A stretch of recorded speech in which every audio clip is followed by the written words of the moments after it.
அல்ஹம்துலில்லாஹி கஃபா வஸ்ஸலாத்து வஸ்ஸலாமு அலா ரசூலில்லாஹில்லதி மன் இஸ்தஃபா அம்மா பஅது. قال الله تعالى في قرآن المجيد فأعوذ بالله من الشيطان الرجيم إن الذين آمنوا وعملوا الصالحات كانت لهم جنات الفردوس نزلا صدق الله المولان العظيم. கண்ணியத்திற்கும் மரியாதைக்குரிய பெரியோர்களே, தாய்மார்களே, சகோதர சகோதரிகளே, அல்லாஹுவின் நல்லருளை பெற்ற நோன்பாளிகளே, அல்லாஹு சுப்ஹானஹு தஆலா நம் எல்லோரையும் அவன் பொருந்திக் கொண்ட சாலிஹான மக்களுடைய கூட்டத்தில் நம்மை சேர்த்தல் புரிவானாக. ரமலான் மாதத்தில் நாம் வைத்த நோன்பை அல்லாஹு தஆலா கபூல் செய்து கொள்வானாக. அவனுடைய ரஹமத்தில் நம்மையும் சேர்த்து கொள்வானாக. அன்பார்ந்தவர்களே, இது புனிதமான ரமலானுடைய மாதம். ரமலானுடைய முதல் பத்திலே, ரஹமத்துடைய பத்திலே நாம் இருந்து கொண்டிருக்கிறோம். இந்த ரஹமத்துடைய பத்தில் அல்லாஹ்விடத்தில் எவ்வளவு தூரம் அவனை நெருங்க முடியுமோ அவ்வளவு தூரம் நெருங்கி அல்லாஹ்விடத்தில் நாம் துஆவின் மூலமாக, சுன்னத்தான அமலின் மூலமாக நாம் அவனை நெருங்க வேண்டும். அல்லாஹு தஆலா சொல்லுகிறான்,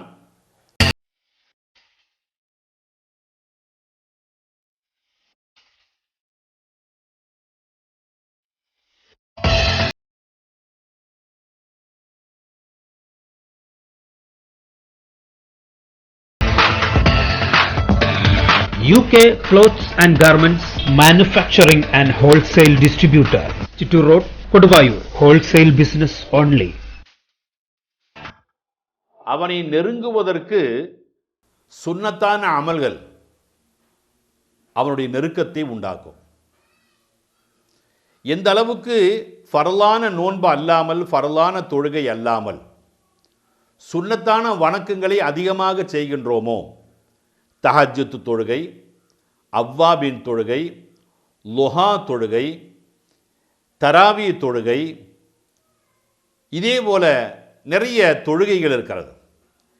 இந்த தொழுகையின் மூலமாக அல்லாஹு தஆலாவை நெருங்குவதற்கு நாம் முயற்சி செய்ய வேண்டும். அல்லாஹுடைய நெருக்கத்தை உண்டாக்குவதற்கு இந்த தொழுகை நமக்கு நல்ல ஒரு ஆயுதமாக நமக்கு பயன்படுகிறது. அதனால்தான் ரமலான் மாதத்திலே பகல் முழுவதும் பசியோடும் தாகத்தோடும் இருந்து இரவில் நோன்பு நோற்றதற்கு பிறகு ராத்திரியிலே நீங்கள் நின்று வணங்க வேண்டும். நின்று வணங்க வேண்டும். எவ்வளவு அதிகமாக நீங்கள் நின்று வணங்குகிறீர்களோ அந்த அளவுக்கு அல்லாஹுடைய நெருக்கத்தை உண்டாக்கும். அதற்காக வேண்டித்தான் தராவி தொழுகை என்று சொல்லக்கூடிய ஒரு தொழுகையினுடைய முறையை நபிகள் நாயகம் ஸல்லல்லாஹு அலைஹி வஸல்லம் அவர்கள் நமக்கு சொல்லித் தந்தார்கள். தராவி தொழுகை என்பது 20 ரக்காத்து என்பதில் யாருக்கும் 2 அபிப்பிராய வித்தியாசம் கிடையாது. அபிப்பிராய வித்தியாசங்கள் சொல்லக்கூடியவர்கள் சொல்லிக்கொண்டே இருக்கட்டும். அது கியாமத்து நாள் வரையும் எல்லா விஷயத்திலும் அபிப்பிராயம் இருக்கத்தான் செய்யும். ஒரு தாய் இறந்தாலும், தன்னுடைய தாய் மரணித்தாலும் கூட அதிலும் 2 அபிப்பிராயம் இருக்கும். ஒருவன் மரணித்தாலும் எரிக்கலாமா புதைக்கலாமா, புதைக்கலாமா எரிக்கலாமா என்று சொல்லக்கூடிய அபிப்பிராயம் இருக்கத்தான் செய்யும். எந்த ஒரு அமலுக்கும் அபிப்பிராயங்கள் இருக்கும், எல்லா விஷயத்திற்கும் அபிப்பிராயங்கள் இருக்கும். அது கியாமத்து நாள் வரை இருக்கும். ஆகவே இந்த தராவி தொழுகை என்பது 20 ரக்காத்து என்பதை மிக பெரும் இமாம்கள் எல்லாம் தீர்மானிக்கப்பட்ட ஒரு விஷயம். ஹதீஸிலே வருகிறது, நபிகள் நாயகம் ஸல்லல்லாஹு அலைஹி வஸல்லம் அவர்கள் ரமலானுடைய மாசத்திலே, ரமலானுடைய தொடக்கத்திலே பள்ளியிலே வந்து தொழுதார்கள். பள்ளியிலே வந்து ரொம்ப நேரம் தொழுதப்போ சஹாபாக்கள் எல்லாருமே பின்னால் நின்று தொழுக ஆரம்பித்தார்கள். தொழுக ஆரம்பித்து விட்டு நபிகள் நாயகம் ஸல்லல்லாஹு அலைஹி வஸல்லம் திரும்பி பார்த்தார்கள். ஒரு பெரிய கூட்டம் பின்னால் உட்கார்ந்திருக்குது, தொழுகிறாங்க.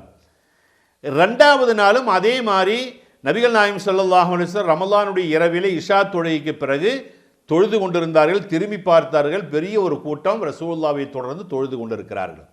அப்போ ரமலான் மாசத்தினுடைய இரவுக்கு ஏதோ விசேஷம் இருக்கிறது என்பதை சஹாபாக்கள் தெரிந்து கொண்டு ரசூலுல்லாஹ் தொழுகின்ற பொழுது பின்னால் தொழுகலாம் என்கக்கூடிய எண்ணத்தில் இருக்கின்ற பொழுது 3வது நாள் ரசூலுல்லாஹ் வரல.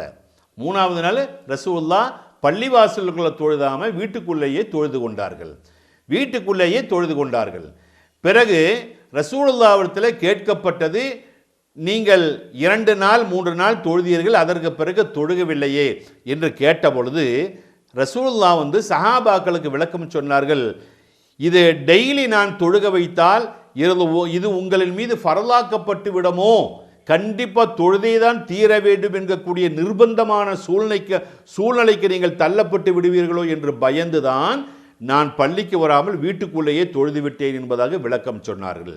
இப்படி இருக்க ரசூலுல்லாஹ்வுடைய வஃபாத்திற்கு பிறகு ஹஜ்ரத் அபூபக்கர் சித்திக் ரலியல்லாஹு தஆலாவுடைய வஃபாத்திற்கு பிறகு உமர் ரலியல்லாஹு தஆலாவுடைய ஆட்சி காலத்திலும் சஹாபாக்கள் எல்லாருமே ரசூலுல்லாஹ் அன்னைக்கு தொழுதார்களே அதே தொழுகையை அங்கே ஒரு 10 பேர், இங்கே ஒரு 10 பேர், இங்கே ஒரு 4 பேர்னு தனித்தனி கூட்டமாக தொழுவதை ஹஜ்ரத் உமர் ரலியல்லாஹு தஆலாவுடைய ஆட்சி காலத்திலே பார்த்தார்கள்.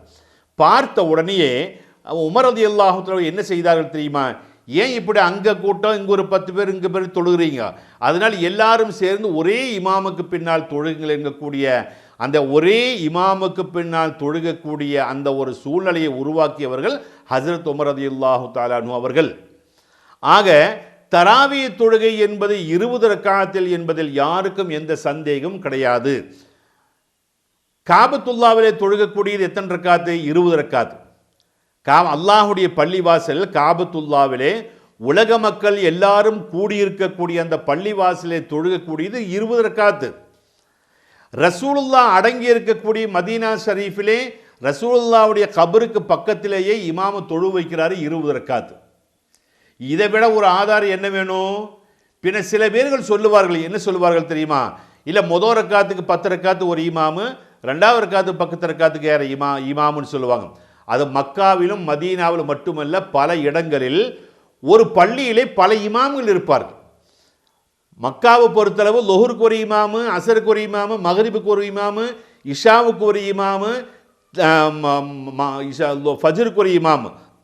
இது மட்டுமல்ல, தராவிக்கு தனிப்பட்ட இமாம்கள், இப்படி நிறைய இமாமுடைய கூட்டமே அங்கே இருக்குது. அதனால ஒவ்வொருவருக்கும் ஒவ்வொரு வக்கத்துக்கு கொடுத்துருக்குறாங்க. அதனால 10 ரக்காத்து முடிஞ்சோன்னு அந்த இமாம் எந்திரிச்சு போயிட்டாரு, 20 ரக்காத்து முடிஞ்சோன்னு அந்த இமாம், அதெல்லாம் மக்களை குழப்பத்தில் ஆழ்த்துவதற்காக வேண்டி ஒரு பெருங்கொண்ட இப்லீஸருடைய கூட்டம் அலைந்து கொண்டிருக்கிறது. அதை நீங்கள் அதை ஏற்றுப்பிடிச்சு நடக்கவோ அதுக்கு முன்தூக்கம் கொடுக்கவோ செய்யாமல் ரசூலுல்லாஹ்வும் சஹாபாக்களும் செய்த அந்த வழிமுறையை பின்பற்றி ரமலான் மாதம் முடிந்த அளவுக்கு இரவு பூராமே நின்று வணங்க வேண்டும், நின்று தொழ வேண்டும் என்பதற்காக வேண்டித்தான் 20 ரக்காத்து தொழுகை சுன்னத்தாக்கப்பட்டிருக்கிறது. ஆகவே அதில் யாருக்கும் அபிப்பிராய வித்தியாசமோ சந்தேகங்களோ வேண்டாம். ரமலான் மாதத்தில் முடிந்த அளவுக்கு அதை தொழுங்கள். இப்படி அதிகப்படியான சுன்னத்துகளை தொழுகைகளை அதிகப்படுத்துகின்ற பொழுது என்ன லாபம் கிடைக்கும் தெரியுமா? அல்லாஹ்வுடைய நெருக்கம் கிடைக்கும். அல்லாஹ்வுடைய நெருக்கம் கிடைக்கும்.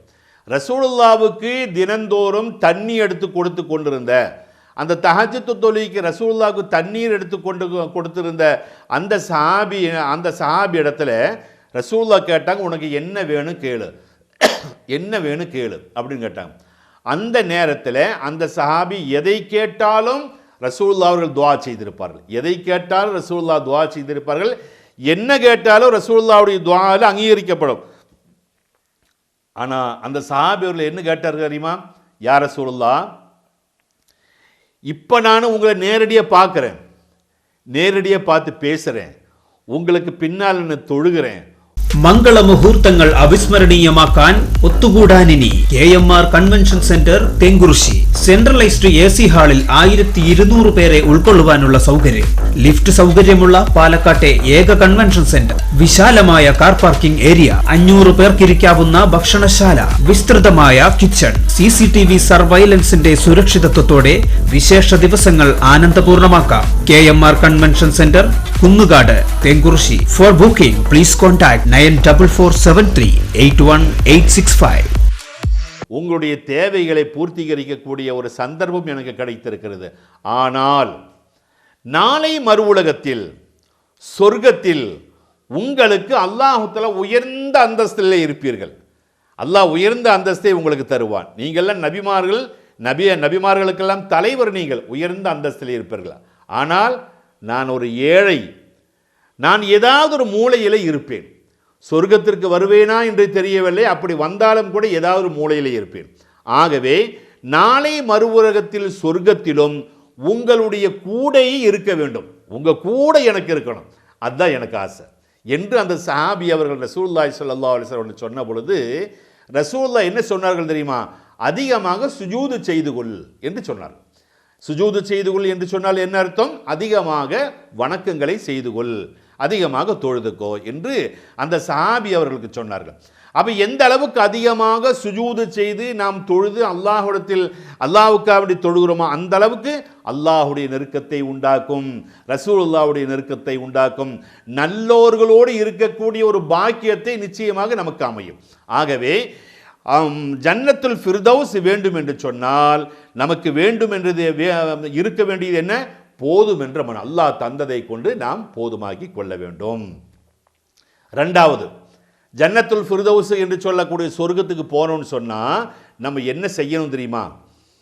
அல்லாஹ் தஆலாவிடத்தில் அதிகமாக பாவத்தை எண்ணி எண்ணி அல்லாஹ் தஆலாவிடத்தில் பாவ மன்னிப்பு கேட்க வேண்டும்.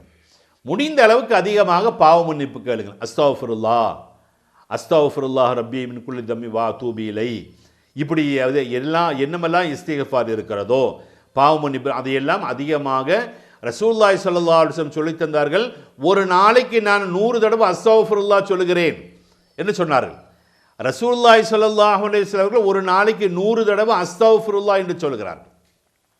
ரசூலுல்லாஹ் ஏதாவது பாவம் செய்தார்களா? பாவம் செய்வார்களா? அவர்கள் எல்லா நபிமார்களும் மாசூமீன்கள், பாவத்தை விட்டும் பாதுகாக்கப்பட்டவர்கள், ரசூல்மார்கள், நபிமார்கள். அதிலும் பிரத்யேகமாக நம்முடைய ரசூலுல்லாஹி ஸல்லல்லாஹு அலைஹி வஸல்லம் அவர்கள் எந்த பாவம் செய்யாதவர்கள் ரசூலுல்லாஹ் அவர்களே வந்து ஒரு நாளைக்கு 100 தடவை அஸ்தக்ஃபிருல்லாஹில் அலீம் என்று சொல்லியிருக்கிறார்கள். எதற்காக வேண்டி சொன்னார்கள்? நாம் அதை பார்த்து படிக்க வேண்டும், நாம் அதே போல நாமும் இஸ்திக்ஃபார் செய்ய வேண்டும் என்பதற்காக வேண்டித்தான் ரசூலுல்லாஹி ஸல்லல்லாஹு அலைஹி வஸல்லம் அவர்கள் இந்த விஷயத்தை சொல்லி தந்தார்கள். ஆகவே முடிந்த அளவுக்கு நம்முடைய வாழ்க்கையில் அதிகமாக பாவ மன்னிப்பு கேட்டுக்கொண்டே இருக்க வேண்டும்.